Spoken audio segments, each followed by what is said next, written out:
బీజేపీలో మరోసారి అనైక్యత బయటపడింది.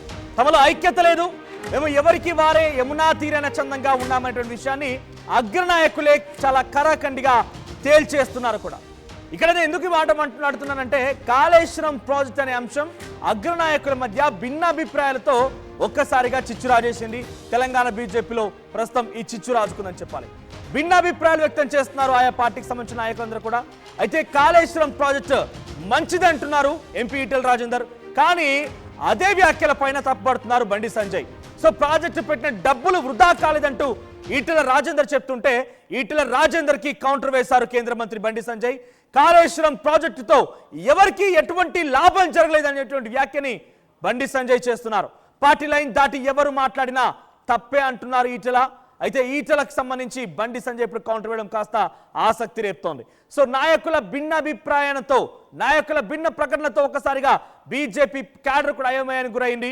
అయితే ఈటెల రాజేందర్ వర్సెస్ బండి సంజయ్ గా కాళేశ్వరం అనేటువంటి ఒక సబ్జెక్ట్ మీద భిన్నాభిప్రాయాలు వ్యక్తమవుతున్నాయి. ఈటెల రాజేందర్ అటు కాళేశ్వరం విచారణ కమిటీ హాజరయ్యారు, పీసీ ఘోష్ కమిషన్ హాజరయ్యారు. ఆ తర్వాత బయటకు వచ్చారు. ఆయన మీడియా సమావేశంలో మాట్లాడుతూ కూడా కేసీఆర్ ప్రభుత్వంలో ప్రతి అంశం కూడా క్యాబినెట్ ఆమోద ముద్రతోనే ముందుకు వెళ్ళింది, క్యాబినెట్ ఆమోద ముద్ర వేసిన తర్వాతే ప్రతిదీ ముందుకు వెళ్ళింది. ఇది కూడా నిరుపయోగంగా ఉన్నటువంటి ప్రాజెక్టు కాదు, పక్కాగా ప్రజలకి రైతాంగానికి 1 కోటి ఎకరాల మాగనటువంటి తెలంగాణకి సాధికారతగా తీసుకొచ్చేటువంటి అంశమే అనేటువంటి మాట మాట్లాడుకొచ్చారు ఆయన.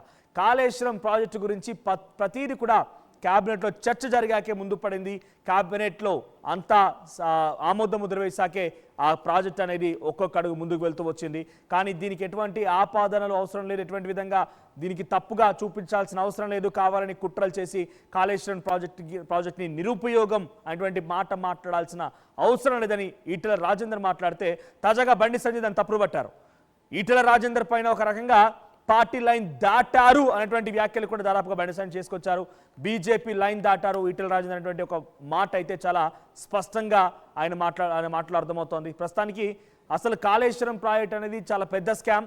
చిట్టి ఉంది, చిట్టా ఉన్నాయి, అన్ని రకాలుగా సిద్ధంగా ఉంది. ఇట్స్ అ వైట్ ఎలిఫెంట్ అంటూ గతంలో అమిత్ షా కూడా మాట్లాడుకొచ్చారు. ఏకంగా మోడీ సైతం తెలంగాణ రాష్ట్రంలోకి బేగంపేటలో ఒక భారీ కార్యక్రమాన్ని ఏర్పాటు చేసి చాలా స్పష్టంగా చెప్పారు ఆయన. కేసీఆర్ కాళేశ్వరం అవినీతి ఎక్కడి వరకు చేరిందంటే, హస్తినాలో కూడా కేసీఆర్ యొక్క కాళేశ్వరం అవినీతి మారు మోగుతోంది అనేటువంటి మాటను చాలా స్పష్టంగా మోదీ కూడా మాట్లాడుకొచ్చారు. అంటే మోదీ, అమిత్ షా, బండి సంజయ్, బీజేపీ పార్టీ మొత్తం కూడా కాళేశ్వరం ప్రాజెక్టులో అవినీతి జరిగిందని చాలా సుస్పష్టంగా చెప్తూనే, కేసీఆర్ అవినీతి పరుడు, కాళేశ్వరం అనేది ఒక వైట్ ఎలిఫెంట్, కాళేశ్వరం దావా కొన్ని లక్షల కోట్ల రూపాయలు దారి మళ్లించారు కేసీఆర్ అనేటువంటి మాటని స్పష్టంగా బీజేపీ నాయకులంతా చెప్తున్నారు. కానీ ఈటెల రాజేందర్ మాత్రమే, గతంలో ఆయన బీఆర్ఎస్ పార్టీలో ఉండేవారు, బీఆర్ఎస్ పార్టీలో మంత్రిగా కూడా పనిచేశారు. అయితే ఆయన అప్పుడు మంత్రివర్గంలో ఉన్నారు కాబట్టి, ఆర్థిక శాఖ మంత్రిగా కూడా పనిచేశారు కాబట్టి, ఆయా సమయంలోనే ఈ ప్రాజెక్ట్ నిర్మాణం చేపట్టిన నేపథ్యంలో కాళేశ్వరం కమిషన్ రోజు ఆయన విచారిస్తే, ఆయన మీడియా సమావేశం ఏర్పాటు చేసి విచారణ తదనంతరం ఇదంతా సూపర్ ప్రాజెక్ట్, బంపర్ ప్రాజెక్ట్, ఇంతకు మించిన ప్రాజెక్ట్ అసలు దేశంలో ఎక్కడా లేదు, ప్రతిదీ కూడా ఆమోద ముద్ర వేసిన తర్వాత ముందుకెళ్ళింది, దీనంతటి ఒక గొప్ప ప్రాజెక్ట్ ఎక్కడా లేదన్నట్టుగా కాళేశ్వరం ప్రాజెక్ట్ని అప్పటి ప్రభుత్వాన్ని కీర్తిస్తున్నట్టుగానే ఈటెల రాజేందర్ మాట్లాడుకొచ్చారు. ఇప్పుడు దానికే బండి సంజయ్ కౌంటర్ వేశారు. ఒకసారి బండి సంజయ్ ఈటెల రాజేందర్కి ఎటువంటి కౌంటర్ వేశారో చూద్దాం. నేను వ్యక్తిగతంగా మాట్లాడలేను. మా స్టాండ్ మోడీ స్టాండ్, మా స్టాండ్ జేపీ నడ్డా స్టాండ్, మా స్టాండ్ అమిత్ షా స్టాండ్. నేను మళ్ళీ చెప్తున్నాను, నేను మన రాష్ట్ర అధ్యక్షునిగా ఉన్నా, నా ఫోన్ ట్యాప్ చేసిర్రు. ఇవాళ కేంద్ర మంత్రి కూడా స్టాండ్ మారుతుందా? నేను పార్టీ కార్యకర్తను, పార్టీ ఉన్నప్పుడు పార్టీ స్టాండే నాది, పార్టీ స్టాండే, ఎవరిదన్నా పార్టీ స్టాండే. అందులో ఇప్పుడు ఇది రోడ్డు మీదకి ఆందోళన చేసేది కాదు. ఇప్పుడు ప్రభుత్వం విచారణ జరుపుతుందంటున్నారు, మేము న్యాయపరంగా ఎట్లా కొట్టాలని మేము ప్రయత్నం చేస్తున్నాం. ఇప్పుడు ఎన్డీఎస్ఏ కేంద్రానికి ఫిర్యాదు వచ్చింది, వస్తే ఎన్డీఎస్ఏ ఏం చేసింది, వచ్చి నివేదిక ఇచ్చింది. దాని మీద చర్యలు తీసుకోవాలి, కాంగ్రెస్ పార్టీ ప్రభుత్వం తీసుకోవాలి. సిడబ్ల్యూసీ నివేదిక కూడా బయటపెట్టాను నేను. ఇవన్నీ వచ్చినప్పుడు వెంటనే కేసీఆర్ కుటుంబం మీద చర్య తీసుకోకుండా ఇద్దరు అధికారం మీద చర్య తీసుకొని చేతులు దుక్కుంటే ఏమనుకుంటారో అర్థం చేసుకోండి. పార్టీ స్టాండ్ అవినీతి ప్రాజెక్టు, దీని మీద సిబిఐ విచారణ జరపాలి. మా స్టాండ్ క్లియర్. బండి సంజయ్ మాట్లాడున్నారు కదా, పార్టీ స్టాండ్ అయితే కాళేశ్వరం ప్రాజెక్ట్ ఒక అవినీతి ప్రాజెక్ట్, అక్కడ అక్రమం జరిగింది, అక్కడ ఏం చేసినా కూడా కేసీఆర్ కుటుంబం మొత్తం కూడా దాని పేరు లక్షల కోట్ల రూపాయలు సంపాదించింది. ఇది పార్టీ స్టాండ్. ఈ పార్టీలోనికి ఎవరు వ్యతిరేకంగా మాట్లాడినా వారిపైన ఆ పార్టీ క్రమశిక్షణ కమిటీ చర్యలు తీసుకుంటున్న రకంగా మాట్లాడుకొచ్చారు. మరి పార్టీ లైన్ దాటి ఎవరు మాట్లాడారు? చాలా స్పష్టంగా ఈటెల రాజేందరే కాళేశ్వరం కమిషన్ హాజరైన నేపథ్యంలో ఆయన ఏమన్నారంటే ఇది ఒక గొప్ప ప్రాజెక్టు, ప్రతిదీ కూడా అటు క్యాబినెట్ ఆమోద ముద్రతోనే ముందుకు వెళ్ళామనేటువంటి మాటని చాలా స్పష్టంగా ఈటెల రాజేందర్ మాట్లాడుకొచ్చారు. ఒక రకంగా బండి సంజయ్ స్ట్రైట్ ఫార్వర్డ్ గా ఈటెల రాజేందర్కే కౌంటర్ వేసినట్టుగా ఉంది. మరిన్ని అప్డేట్స్ మా ప్రతినిధి శ్రీధర్ సిద్ధంగా ఉన్నారు. శ్రీధర్, ఏంటి బండి సంజయ్ డైరెక్ట్ గా ఈటెల రాజేందర్ కార్నర్ చేసి మాట్లాడారా? ఈటెల రాజేందర్ వ్యాఖ్యల్ని తప్పుపడుతున్నారా బండి సంజయ్? ఈటెల రాజేందర్ పార్టీ లైన్ కి వ్యతిరేకంగా వెళ్తున్నారా? ఎస్, మనం డెఫినెట్ గా బండి సంజయ్ మాట్లాడినటువంటి మాటలు చూస్తే ఈటెల రాజేందర్ ను టార్గెట్ గా చేసుకుని బండి వ్యాఖ్యలు ఉన్నట్టు కూడా ప్రస్తుతం పార్టీలో చర్చనీయాంశంగా మారింది. ఎందుకంటే ఈటెలకు సంబంధించి కాళేశ్వరం కమిషన్ ముందుకు వెళ్ళినప్పుడు కానివ్వండి, బయట ఇంటర్వ్యూకి సంబంధించి ఒక ఇంటర్వ్యూ ఇచ్చిన దాంట్లో కూడా కాళేశ్వరం ప్రాజెక్టు సంబంధించి కూడా ఈటెల ఎక్కడ కూడా ఆ ప్రాజెక్టును తప్పు పట్టకపోను, ఆ ప్రాజెక్టుదే మంచిది అంటూ కూడా ఒక ఇంటర్వ్యూలో పేర్కొనడంతో కూడా ఈటెల చుట్టూ కూడా పార్టీలో చిచ్చు బిగుస్తుందని చెప్పాలి. ఎందుకంటే అవినీతి ప్రాజెక్టు, ఆ ప్రాజెక్టుకు సంబంధించి కూడా పూర్తిగా ఏటీఎంలా అటు వాడుకుంది అంటూ కూడా బీజేపీ అగ్రనేతలు అయినటువంటి అమిత్ షా, మోడీ అలాగే నడ్డా కూడా తెలంగాణకు వచ్చినప్పుడు ఎప్పటికప్పుడు దాని మీద కౌంటర్ వేస్తూ వచ్చారు. అసలు ప్రాజెక్టుకు ఎప్పటికప్పుడు ఎస్కలేషన్ చేసి ఆ ప్రాజెక్టుకు సంబంధించి కూడా ఎక్కడ కూడా ఉపయోగంగా లేదు అని మాట్లాడిన అనంతరం కూడా అటు మేడిగడ్డ కుంగిపోవడం, ఆ తర్వాత పూర్తిగా ఇంకా విమర్శలు అటు అగ్రనాయకులతో పాటు రాష్ట్రంలో ఉన్నటువంటి అగ్రనేతలుగా ఉన్న కిషన్ రెడ్డి, బండి సంజయ్, లక్ష్మణ్ వంటి నేతలు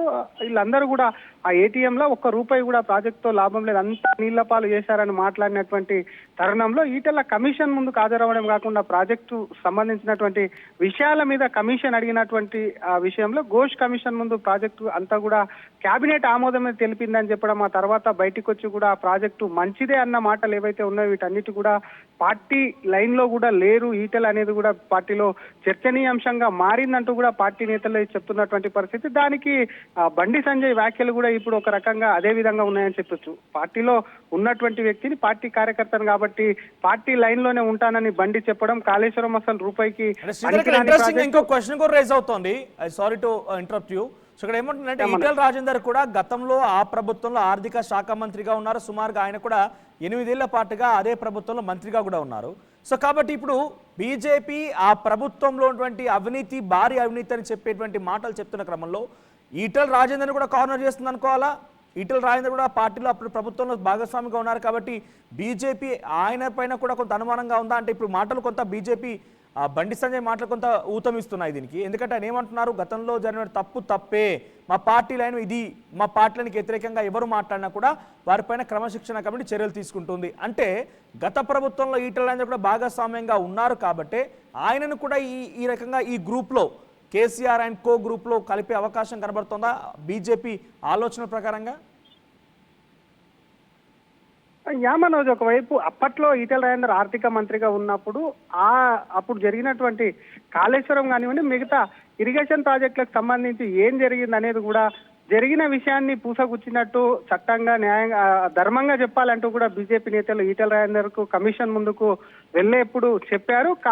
ఏదైనా ప్రాజెక్టుకు సంబంధించి, డబ్బుల విషయానికి సంబంధించి ఏ దానికైనా సరే కేబినెట్ ఆమోదం ఉంటుంది. కేబినెట్ ఆమోదం వరకే ఈటెల రాజేందర్ మాటల్ని కూడా బీజేపీ నేతలు యాక్సెప్ట్ చేస్తున్నారు. కానీ ఆ ప్రాజెక్టు మంచిదే, దానికి పెట్టినటువంటి ప్రతి రూపాయి కూడా కరెక్టే అని చెప్పి ఈటెల రాజేందర్ ఒక ఇంటర్వ్యూలో తెలిపిన మాటల్ని మాత్రం పార్టీ నేతలు జీర్ణించుకోలేకపోతున్నారు. మరొక పక్క అవినీతి ప్రాజెక్ట్ అని చెప్పి బీజేపీ నేతలు పదే చెప్తున్నటువంటి విషయం ఏదైతే ఉందో దాన్ని ఈటెల రాజేందర్ కూడా కోట్ చేయడం పట్ల కూడా బీజేపీలో కాస్త అసంతృప్తి ఉంది. దానికి సంబంధించి కూడా బండి సంజయ్ ఈ రోజు అదే మాట్లాడారని చెప్పారు. ఎందుకంటే ఈటెల అప్పుడు ఆర్థిక మంత్రిగా ఉండి అనుమతులకు సంబంధించి మాత్రం కేబినెట్ నిర్ణయం తీసుకుంటే ఆర్థిక మంత్రిగా ఈటెల రాజేందర్ డబ్బులు విడుదల చేస్తారు కాబట్టి అందులో ఉన్నటువంటి మరి ఈటెల అవినీతిలో ఆ తర్వాత జరిగినటువంటి దాంట్లో భాగస్వామ్య కాదా అవినీతికి సంబంధించి ఆ ప్రశ్న ఎవరు చేయట్లేదు. కానీ ఆ ప్రాజెక్టు మంచిదని ఈటెల చెప్తున్నటువంటి వ్యాఖ్యల్ని మాత్రం ఒక రకంగా వ్యతిరేకిస్తున్నటువంటి పరిస్థితిలో పార్టీలో కూడా పార్టీ లైన్ ఒకటైతే ఈటెల ఒకటి కూడా మాట్లాడారని వస్తే చర్చనీయాంశం అయిందనే చెప్పొచ్చు. ఇప్పటికే సంబంధించి చూసాం మనం, కేబినెట్ సబ్ కమిటీకి సంబంధించినట్టు కేబినెట్ అప్రూవల్ దాంట్లో సబ్ కమిటీలు అన్ని చర్చించామని ఈటెల రాజేందర్ చెప్పిన వెంటనే అటు అప్పట్లో మంత్రిగా ఉండి కానీ వన్ థింగ్ ఇన్ క్లియర్, ప్రభుత్వం ఈటల రాజేందర్ అయితే పార్టీ లైన్ కి వ్యతిరేకంగా ఉన్నారనేటువంటి మాటనైతే బండి సంజయ్ మాట్లాడకొచ్చినట్టు కనబడుతోంది. సో మరి పార్టీ లైన్ కి వ్యతిరేకంగా ఉన్న ఈటల పైన పార్టీ ఎటువంటి చర్యలు తీసుకునే అవకాశం ఉంది? ఏ రకంగా వాళ్ళ వ్యవహారం ఉండబోతోంది? శ్యామనోజ్, ఇంత పెద్ద ప్రాజెక్ట్ పైన కూడా ఇందాక అనుకున్నట్టు అగ్రనాయకులకు, జాతీయ అగ్రనాయకులకు సైతం కూడా ఈ ప్రాజెక్ట్ పైన పూర్తి స్థాయిలో అవగాహన ఉంది. మేడిగడ్డ కుంగినప్పుడు ఎన్డీఎస్ఏ రిపోర్ట్ ఇచ్చింది. సిడబ్ల్యూసీకి సంబంధించినటువంటి అప్పట్లో ప్రాజెక్ట్ సంబంధించినటువంటి అనుమతుల విషయంలో కూడా బండి సంజయ్ దానికి సంబంధించి కూడా బహిర్గతం చేశారు. కాబట్టి ఈటలకు సంబంధించినటువంటి అంశం మీద శూన్యంగా పార్టీ పరిశీలిస్తుంది. ఎందుకంటే ఈటెల ప్రస్తుతం ఎంపీగా ఉన్నారు, బీజేపీ రాష్ట్ర అధ్యక్షుడిగా కూడా ఒకవైపు ఈటెల తీవ్ర ప్రయత్నాలు చేస్తున్నారు. దాదాపుగా పేరు ఖరారు అయినంతరం కూడా ఈటెలకు అధ్యక్ష పదవి ఆపారని చెప్పి కూడా పెద్ద ఎత్తున చర్చనీయాంశం కూడా పార్టీలో అయింది. కాబట్టి ప్రస్తుత పరిస్థితిలో ఒకవైపు బీజేపీ రాష్ట్రంలో ప్రత్యామ్నాయంగా బీఆర్ఎస్, ఎందుకంటే ప్రతిపక్ష పార్టీని కాదని చెప్పి బీజేపీ మెయిన్ ప్రతిపక్షంకి వచ్చే ఎన్నికల్లో అధికారంలోకి రావాలంటే డెఫినెట్ గా బీఆర్ఎస్ కు సంబంధించిన అంశాలన్నిటి కూడా లేవనెత్తాలి. ఎందుకంటే బీఆర్ఎస్ తో ఈటెల దాదాపుగా 6 ఏళ్లకు పైగా కూడా మంత్రిగా అందులో ఆ పార్టీలో పనిచేశారు. కాబట్టి ఆ పార్టీలో ఉన్నటువంటి అవినీతిని అంతా కూడా ఒకవైపు ఇట్లాంటి అవకాశాలు వచ్చినప్పుడు చెప్తే మాత్రం బీఆర్ఎస్ ను పూర్తి స్థాయిలో డౌన్ చేయొచ్చు అని చెప్పి కొంతమంది బీజేపీ నాయకులు కూడా ఆశిస్తున్నట్టు కూడా బండి సంజయ్ వ్యాఖ్యలు చూస్తే తెలుస్తా ఉంది. మరి బీజేపీకి సంబంధించినటువంటి లైన్ ఏదైతే ఉందో ఈటెలకు సంబంధించి క్లియర్ గా చెప్తున్నాడు. తను కమిషన్ ముందుకు ఇప్పుడు ఉన్నటువంటి ఎంపీగా, బీజేపీ ఎంపీగా హాజరవ్వలేదు. అప్పుడు ఆర్థిక మంత్రిగా హాజరయ్యానని ఈటెల చెప్పడం, ఆ తర్వాత ఈటెల కేబినెట్ ఆమోదం తోనే ఈ ప్రాజెక్ట్ అయిందని చెప్పిన విషయం ఏదైతే ఉందో, ఆ తర్వాత హరీష్ రావు కానివ్వండి, కేటీఆర్ కానివ్వండి, బీఆర్ఎస్ నేతలు పార్టీకి సంబంధించినటువంటి సభలలో కానివ్వండి, ప్రెస్ మీట్లలో అదే చెప్తున్నారు. ఈటెల కూడా కేబినెట్ ఆమోదంతోనే అయింది, అసలు ఆ ప్రాజెక్టుకు మాకు సంబంధం లేదు, అధికారులు అది చేశారని బీఆర్ఎస్ నేతలు ఈటెల వ్యాఖ్యల్ని కూడా ఒకవైపు కోట్ చేస్తూ మాట్లాడడం కూడా పార్టీకి కాస్త నష్టం కలిగిస్తుందని మరి బీజేపీ నేతలు భావిస్తున్నట్టున్నారు. అందులో భాగంగానే ఒకవైపు బండి సంజయ్ ఈ రోజు కూడా మాట్లాడుతూ నేరుగా పార్టీలో ఉన్నప్పుడు ఆ పార్టీ లైన్ లోనే మాట్లాడాలి, కాబట్టి నేను ఎప్పుడు పార్టీ లైన్ లోనే ఉంటాను. ఇంట్రెస్టింగ్ ఇంకొక విషయం కూడా మనం బండి సంజయ్ మాట్లాడిన దాంట్లో కోడ్ చేసుకోవాల్సిన అంశం ఏంటంటే, బండి సంజయ్ తనకు తాను ఒక ఉదాహరణ పేర్కొన్నాడు. ఫోన్ ట్యాపింగ్ వ్యవహారంలో అప్పట్లో రాష్ట్ర అధ్యక్షుడు ఉన్న నా యొక్క మాట ఏదైతే ఉందో దానికి నేను ఇప్పుడు కేంద్ర మంత్రిగా ఉన్నా కూడా దానికి కట్టుబడి ఉన్నానంటే నేను ఒకటే మాట మీద ఉన్నా అన్న మాట ఏదైతే ఉందో అది ఈటెల రాజేందర్ కు నేరుగా కూడా బండి సెటైరికల్ గా కొట్టారని చెప్పి కూడా కొంత చర్చనీయాంశంగా చర్చ అయితే జరుగుతుందని చెప్పొద్దు. ఈ విషయం చూస్తే గమనిస్తే మాత్రం డెఫినెట్ గా ఈటెలను కార్నర్ చేస్తే బండే కాదు, బండి బాహాటంగా కొంత మాట్లాడినప్పటికీ పార్టీలో చాలా మంది నేతలు, పార్టీ కింది స్థాయి నుంచి పెద్ద స్థాయి వరకు కొంతమంది నేతలు ఈటెల చేసినటువంటి కొన్ని వ్యాఖ్యలను కూడా తప్పుపడుతున్నటువంటి కారణం ఉంది. మరి ఈ ప్రెసిడెంట్ కు సంబంధించి తీవ్రంగా కూడా లాస్ట్ కు వచ్చింది, ప్రెసిడెంట్ కొద్ది రోజుల్లోనే వేస్తారంటున్నట్టు ఈ సమయంలో ఈటెలకు ఈ వ్యాఖ్యలు, పార్టీకి సంబంధించి ఈటెల చేసినటువంటి వ్యాఖ్యలు కూడా అడ్డంకిగా మారబోతున్నాయి అన్నది కూడా పార్టీలో చర్చనీయాంశంగా మారింది. మొత్తం మీద తెలంగాణకు సంబంధించినటువంటి ప్రస్తుత రాజకీయాల్లో కాళేశ్వరం స్కామ్, అవినీతి జరిగిందంటూ కూడా పెద్ద ఎత్తున చర్చ జరుగుతున్నటువంటి ఈ సమయంలో బీజేపీలోనే ఈ ప్రాజెక్టు చిచ్చు పెట్టడం అనేది కూడా పార్టీకి నష్టమే అంటూ కొంతమంది చెప్పినప్పటికీ మరి ఈటెల మీద పార్టీ ఏ విధంగా నిర్ణయం తీసుకుంటుంది, అలాగే వదిలేస్తుందా, ఈటెలను మందలిస్తుందా అన్న అంశం కూడా చూడాలి. మరి బండి సంజయ్ కి సంబంధించి వ్యక్తిగతంగా వ్యాఖ్యలు చేసినప్పటికీ మరి బండికి కూడా ఏదైనా ఈటెలకు కౌంటర్ గా మాట్లాడారని చెప్పి పార్టీ భావిస్తే బండితో ఏదైనా మాట్లాడుతుందా, బండిని సైలెంట్ చేస్తుందా అన్నది కూడా వేచి చూడాలి Manoj. Right, thank you Sridhar. So direct గా అయితే ఈటెల రాజేందర్ ని బండి సంజయ్ టార్గెట్ చేసినట్టు కనబడుతుంది. అంటే ఆయనకే చాలా స్పష్టమైన కౌంటర్ కూడా ఇచ్చారు. ఇందాక శ్రీధర్ అంటున్నట్టుగా ఆయన వ్యాఖ్యలు మరొక చాలా స్పష్టమైన ఒక అంశం కూడా ఇక్కడ మనం పరిగణలోకి తీసుకోవాల్సింది. ఆయన ఏమంటున్నారు, నేను రాష్ట్ర అధ్యక్షుడిగా ఉన్నప్పుడు ఫోన్ ట్యాపింగ్ పైన ఎటువంటి ఒక మాటలు అయితే మాట్లాడాను, ఇప్పటికీ నేను కేంద్ర మంత్రి అయినా కూడా అదే భావంతో ఉన్నాను, నేను మారలేదు. అలాగే అప్పుడు పార్టీ లైన్ ఏదైతే ఉందో మనం పార్టీ మారినంత మాత్రాన, ఇంకేదైనా జరిగినంత మాత్రాన మారకూడదు, ఒకే రకమైన వ్యాఖ్యలు ఉండాలి. సో ఎప్పుడు చూసినా ఒకే రకమైనటువంటి వ్యాఖ్యలు మాట్లాడకుండా అవసరం వచ్చిన చోట ఒక్కో రకంగా మాట్లాడుతున్నారు రకంగా ఆయన డైరెక్ట్గా ఈటెల రాజేందర్ని టార్గెట్ చేసినట్టు కనబడుతోంది. కాళేశ్వరం కమిషన్ ఎదుట ఆయన హాజరై బయటకు వచ్చిన తర్వాత మీడియా సమావేశంతో మాట్లాడిన మాటలు కానివ్వండి, అట్ ది సేమ్ టైం ఒక మీడియా ఛానల్కి ఇచ్చిన ఇంటర్వ్యూలను కూడా అటు బీఆర్ఎస్ పార్టీ కూడా వాడుకుంటోంది రాజకీయంగా.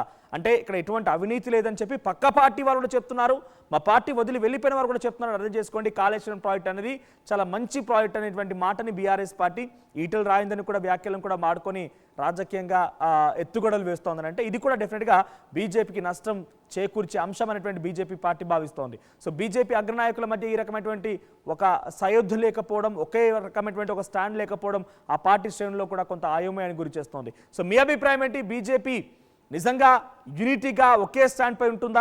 నిజంగా బీజేపీ ఆరోపిస్తున్నట్టు కాళేశ్వరం ప్రాజెక్ట్ అనేది మంచి ప్రాజెక్ట్గా మీరు భావిస్తున్నారా? లేదంటే కాళేశ్వరం ప్రాజెక్ట్ బీజేపీ చెప్తున్నట్టుగా అది తప్పుడు ప్రాజెక్ట్ అంతా కూడా అవినీతి ప్రాజెక్ట్ అన్న ఒక భావనలో ఉన్నారా? ఈటెల రాజేందర్ వైపుగా మీరు ఉంటారా, లేదంటే బండి సంజయ్ వ్యాఖ్యలను ఏకీభవిస్తారా? మీ అభిప్రాయం ఏంటి? కామెంట్ చేయండి.